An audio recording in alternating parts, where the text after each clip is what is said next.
देवियों और सज्जनों, मेरी बात पे विचार करिए, फिर कथा में चलेंगे, क्योंकि आज हम कथा में कुछ संतानों की चर्चा करने वाले हैं, इसलिए मैं आपको पहले से सावधान कर रहा हूं।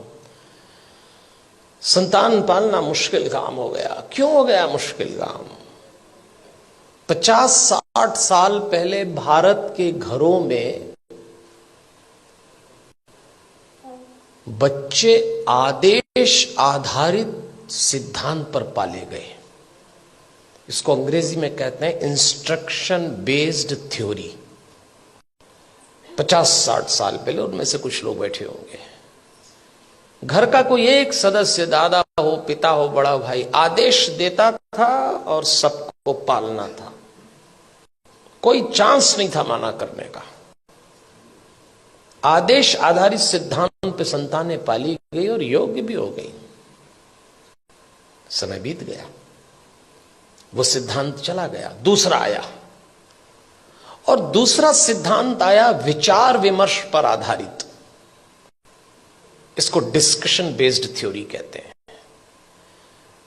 जब दूसरा समय आया, दूसरा चरण आया, तो बच्चों ने मां बाप से विचार विमर्श किया। माता पिता ने आदेश दिया, इन्होंने डिस्कशन शुरू किया कि ऐसा क्यों है, ऐसा क्यों नहीं हो सकता, लेकिन विचार विमर्श था।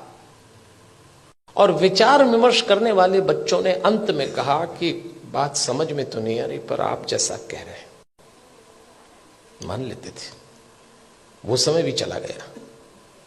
फिर भारत में तीसरा चरण आया, और यह आया डिबेट बेस्ड थ्योरी का। इसमें बहस शुरू हुई। मां बाप ने बोला नहीं और बच्चों ने बहस की नहीं। बिना बहस के तो कोई काम निपटा ही नहीं। मां बाप ने कहा प्रणाम करो, क्यों करें? भगवान है तो क्या जरूरी है कि यही है? अभी तो कल कह रहे थे सब जगह है।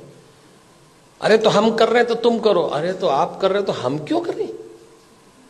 भगवान आशीर्वाद देंगे इसलिए प्रणाम करो। तो प्रणाम नहीं करेंगे तो क्या आशीर्वाद नहीं देंगे? अब दो सवाल, उनका जवाब। अरे भाई, प्रणाम करोगे तो आशीर्वाद मिलेगा। अगर प्रणाम करने पे आशीर्वाद देता है तो फिर भगवान किस काम का? आप एक काम बोलिए, वो बहस शुरू कर देंगे। और इस पीढ़ी ने जब बहस शुरू की तो इसको गलत फहमी भी हुई कि हमें अपने मां बाप से ज्यादा अकल है। यहां से खतरा शुरू चालू हो गया। ये तीसरा चरण था। फिर चौथा चरण आया। इंस्ट्रक्शन बेस्ड थ्योरी चली गई, डिस्कशन वाला दौर चला गया, डिबेट वाला दौर भी चला गया। अब डिनाई का दौर,